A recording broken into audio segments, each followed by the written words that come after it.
Que vous avez des questions? Il y a un micro. Non. Ah si, devant, Nicolas.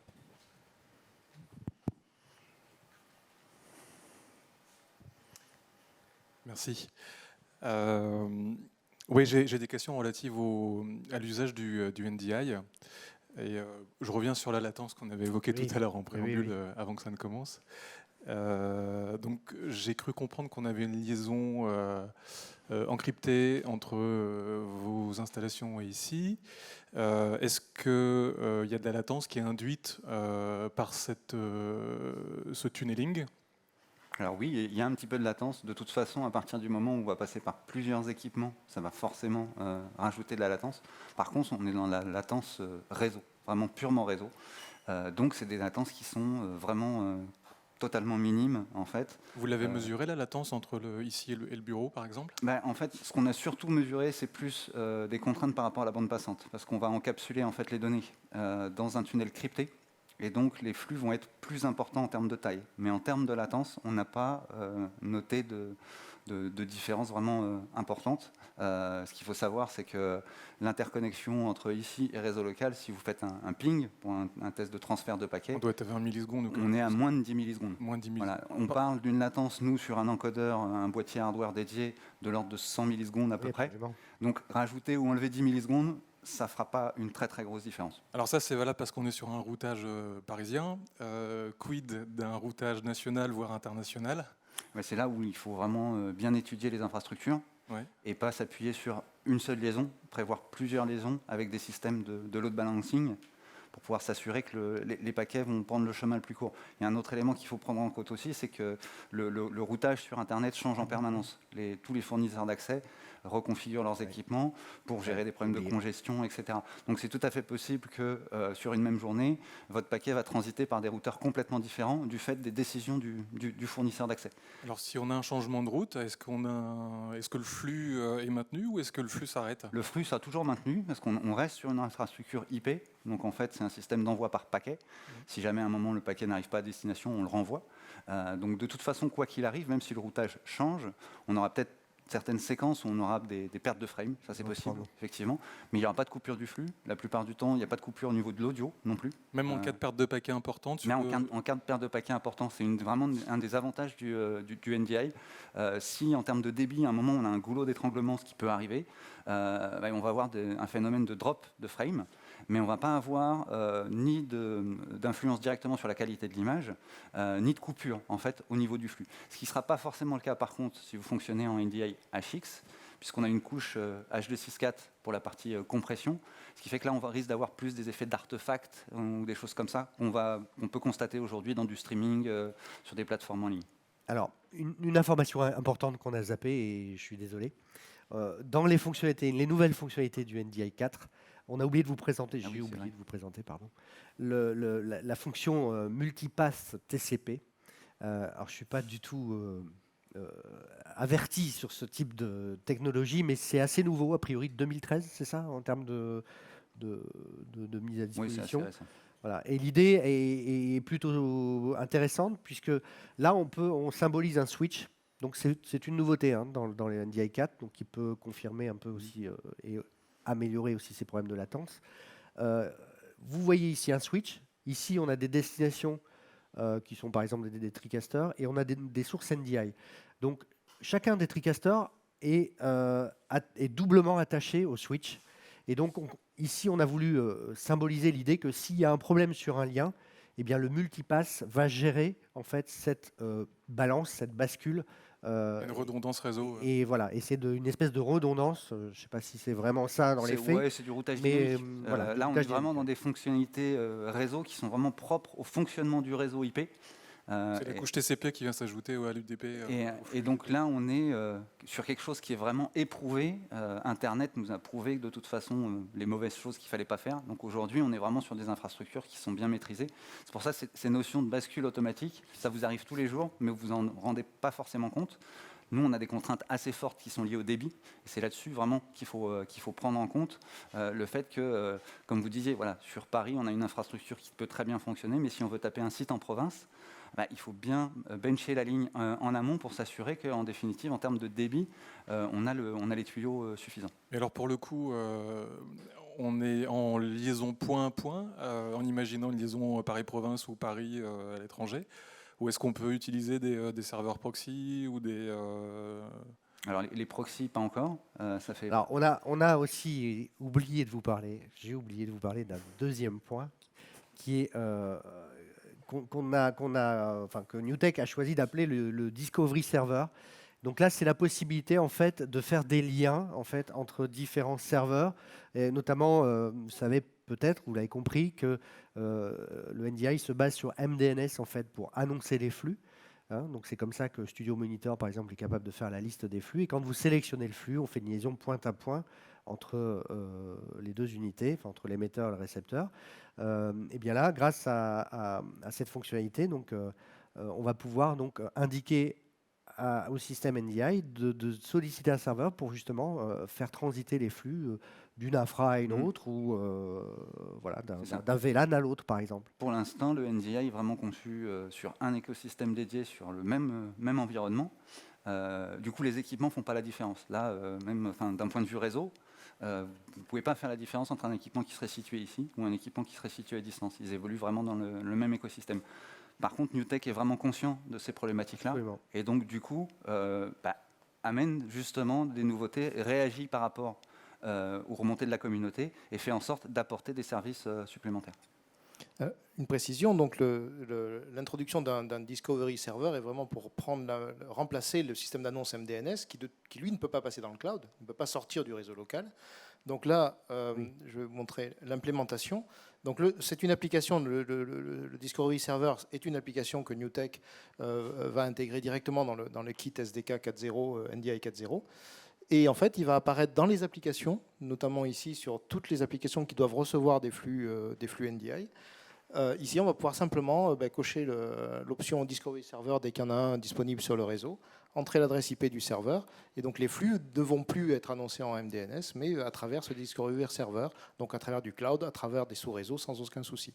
Et ici, on voit aussi l'intégration d'un nouveau mode de réception des flux, où le device, le périphérique qui va recevoir les flux NDI, va pouvoir soit rester en mode automatique, comme ça c'est la magie du NDI qui opère, soit suivant le cas, on va pouvoir favoriser le transfert UDP, le transport UDP, ou le multipath TCP. Voilà. Et ça, donc, device par device. Donc, on peut avoir, comme un peu aujourd'hui, vraiment un environnement complètement hétérogène de sources, de récepteurs, exploitant à la fois de l'UDP, du TCP standard. Oui, il faut le rappeler aussi, il y a aussi la notion d'unicast et de multicast. Donc là, c'est un peu la même idée. Chaque source peut être configurée indépendamment, unicast ou multicast, en fonction des besoins de diffusion sur le réseau.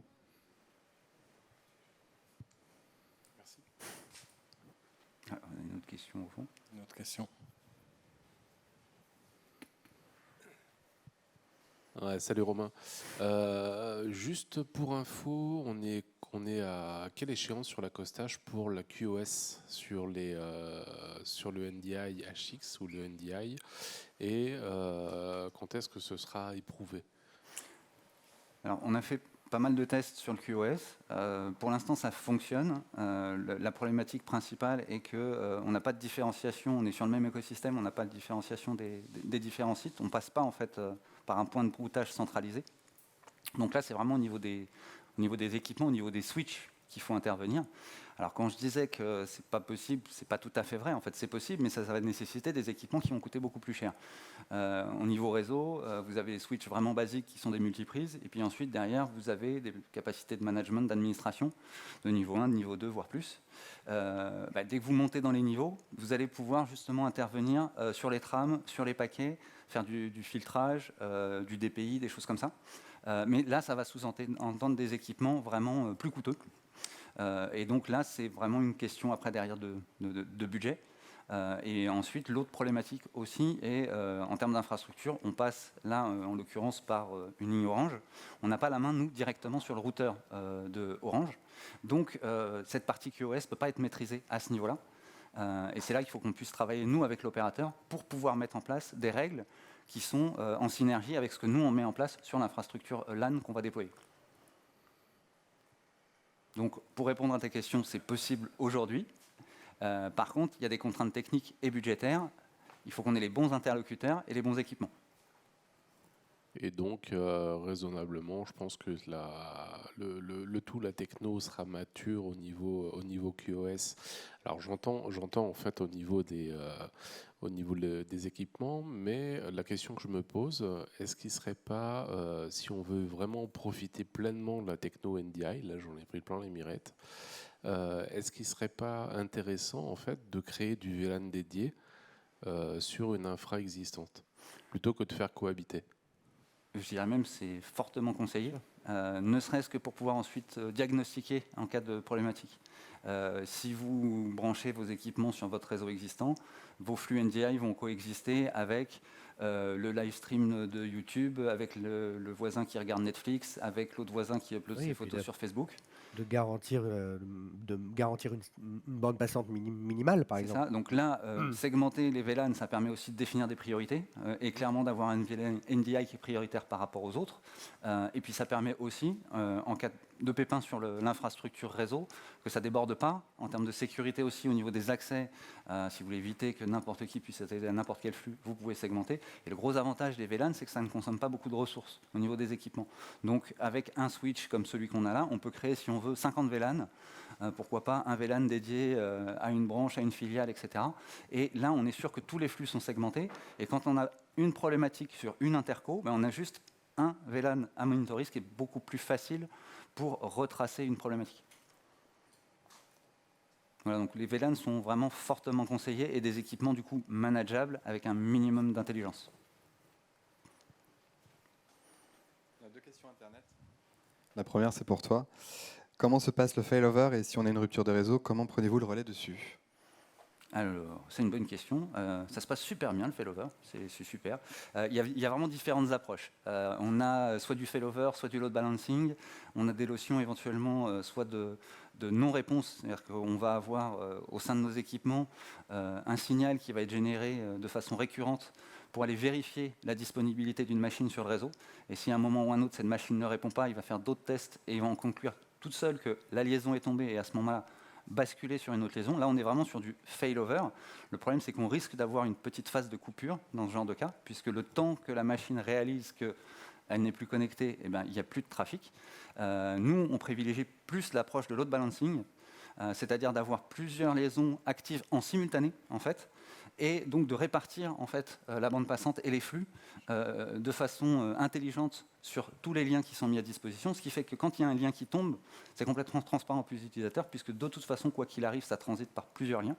Et là, on peut mettre en place des notions de poids, éventuellement. C'est-à-dire si on a on va prendre une bande passante un peu plus garantie, avec des meilleurs débits chez Orange, par exemple, qui va pouvoir offrir un certain nombre de garanties. À côté, on peut prévoir une autre fibre chez un opérateur un peu moins cher, sur lequel on mettra un poids un peu plus faible, ce qui fait que les débits ne passeront pas en priorité par là, mais si jamais il y a un pépin, on peut basculer de façon automatique.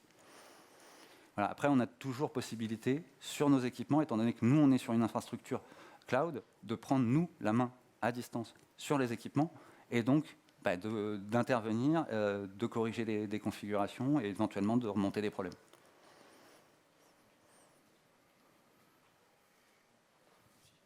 Juste une petite question. Pourquoi, où est-ce que c'est prévu de coller à une norme type SMTP 2022 pour justement ne pas avoir ce problème et de load balancing et de perte de paquets? Alors, les normes, c'est bien à partir du moment où tout le monde arrive à se mettre d'accord. Et si on prend la norme 2110, par exemple, ce qui fait qu'elle ne s'est toujours pas imposée aujourd'hui, c'est qu'il y a encore des désaccords au sein des différents acteurs du marché. Le NDI a un avantage, c'est qu'il n'y a que de Newtek en termes finalement d'auteurs. C'est une chance et une malchance. C'est une chance dans le sens qu'ils sont à l'écoute de la communauté et ils peuvent apporter des correctifs. Après, c'est une malchance aussi dans le sens qu'ils sont un petit peu les seuls et si personne ne suit le mouvement, leur protocole ne sera pas utilisé. Donc, je pense que sur ces problématiques-là, il y a énormément d'acteurs sur le marché qui rentrent en jeu et qui posent notamment des problèmes. Et je vais faire un parallèle très rapide avec la 5G. La 5G, ça fait à peu près 5 ans qu'on en parle. Ils ne sont pas encore tous tout à fait d'accord sur comment est-ce que ça va fonctionner. Il y a certains pays qui veulent encore fonctionner différemment, etc. Alors qu'on est sur un produit grand public très très massif. Donc les normalisations c'est quelque chose qui prend énormément de temps. Et là, en définitive, je dirais que NewTek, avec le NDI, essaie de prendre un petit peu de vitesse. Alors, ce n'est pas une question de prise de vitesse, c'est simplement que NewTek a voulu proposer une solution pour produire tout de suite en IP. Exactement. Et cette solution a été adoptée presque malgré elle, parce qu'elle était tellement simple et tellement efficace que finalement, il n'y a pas fallu créer une norme, ou il n'y a pas fallu en faire la promo, entre guillemets, même si les NDA Tools participent à cet essor. Mais voilà, l'idée, elle était là. NewTek a souhaité proposer un outil, et l'outil a été adopté. Donc, c'est effectivement une question d'approche. C'est que mon sentiment, mon ressenti, quand effectivement on regarde les normes décrites dans le consortium SMPTE, que ce soit le 2022 qui est maintenant déjà abandonné, même pas utilisé quasiment, 2110 maintenant, grosso modo, c'est qu'en fait on est en train de vouloir décrire à la fois effectivement la façon de décrire comment la vidéo doit se comporter, mais surtout comment aussi les réseaux doivent se comporter pour faire de la vidéo. L'approche de NewTek, c'était pas ça. L'approche de NewTek, c'est de dire on va faire en sorte que la vidéo passe sur les réseaux d'aujourd'hui, sur les réseaux standards. Donc effectivement, derrière le protocole NDI, il y a exclusivement que des standards de l'IT, du réseau IT. Et donc du coup, les outils dont on a parlé, les qualités de service, tout ça, les outils de management du réseau vont s'appliquer au flux NDI de façon naturelle, sans qu'on ait besoin d'intégrer ces outils-là dans le NDI. Donc après, c'est une solution purement logicielle, donc ça évolue très vite. Vous voyez, on en est en 4 ans, on est déjà à la version 4 du protocole, ça évolue dans tous les sens, en suivant les évolutions de l'IT. L'autre aspect derrière ça qui est très intéressant dans l'approche NDI NewTek, c'est que non seulement on fait la migration de la vidéo vers l'IT, techniquement, mais en plus, on en adopte les codes de commerce. Donc, on met sur le marché effectivement une technologie avec du kit SDK qui est libre de droit, libre de licence, et tout ça participe effectivement à la large adoption. Si on se pose la question de qu'est-ce qu'un standard, comment on va définir un standard aujourd'hui, un standard technologique ? Moi, j'aurais tendance à dire qu'un standard technologique est un standard à partir du moment où il est compatible avec les standards déjà existants. Quand vous trouvez du NDI sur un iPhone, sur un smartphone quelconque, quand on le trouve dans un plugin VLC, quand on le trouve dans Skype, aujourd'hui vous téléchargez Skype, vous l'installez sur votre machine, vous avez le connecteur NDI dans Skype. D'accord ? On est standard avec les standards, donc le NDI est un standard. Après, on n'a pas une attitude, on n'a pas une démarche pour vous imposer de tout migrer en NDI. Pas du tout, loin de là. Le NDI est aujourd'hui une technologie qui vous permet d'accompagner la transition du monde vidéo traditionnel SDI ou autre vers l'IT. Comme ici, on a de tout. On a des sources SDI, HDMI, des sources IP, des sources YouTube, on a tout. Et le NDI aide à faire ça. Et dans notre portfolio de produits, on a également une passerelle, un petit rack, un U, qui permet de faire la conversion de 4 flux SMPTE 2110 vers NDI et vice-versa. Ou l'inverse, oui. Voilà. Donc l'NDI s'inscrit comme un outil vraiment concret, pragmatique, utilisable partout, tout de suite, sans infrastructure à changer, et que vous utilisez en fonction de vos besoins. Pas forcément partout, mais en complément, peut-être, pourquoi pas, d'une architecture 2110 si vous avez les exigences et les besoins d'une architecture de ce type-là. Rien ne vous empêcherait de pouvoir mettre un bridge et des bretelles NDI, ne serait-ce que pour la flexibilité et la souplesse de certains de nos outils. On a une autre question Internet qui porte plus sur l'audio. Le NDI ne supporte pas le son pour l'instant. Est-ce que cela est prévu et quand ? Bon, indirectement, oui, il le supporte. Peut-être que de façon plus générale... Alors, dans un flux NDI, on transporte l'audio en PCM, en non compressé PCM, 16 bits. Donc, il est transporté. L'audio est transporté dans le flux NDI. On n'applique pas de compression NDI sur l'audio, c'est certes, mais il n'y a pas besoin. Oui, je pense que c'est une question qui est déjà revenue plusieurs fois. En fait, l'idée de la question, je pense, mais l'auditeur nous confirmera ou pas, mais l'idée c'est est-ce qu'on peut traiter de l'audio seul dans le NDI ? Non, il n'y a pas. L'audio est toujours associé à la vidéo. Maintenant, on peut avoir une vidéo, on peut ne pas avoir de vidéo et de l'audio associé à ce signal noir, blanc, bleu, enfin bon, ce que vous voulez. Voilà. Et l'idée derrière également, c'est que dans tous nos workflows, et c'est déjà le cas chez beaucoup de nos clients, le réseau NDI est épaulé par un réseau Dante ou AES67 en parallèle. Et nos machines, notamment nos régies, supportent très très bien les Virtual Sound Cards Dante, que ce soit en ASIO, en WDM.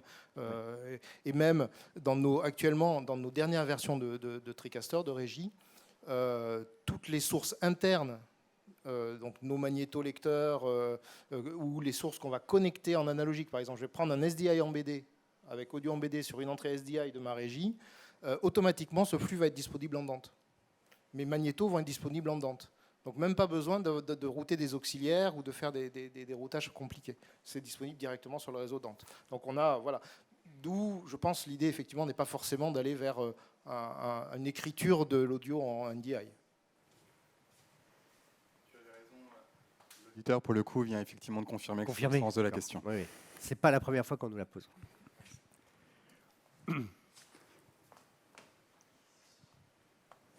Ok. On fait le tour. D'autres questions?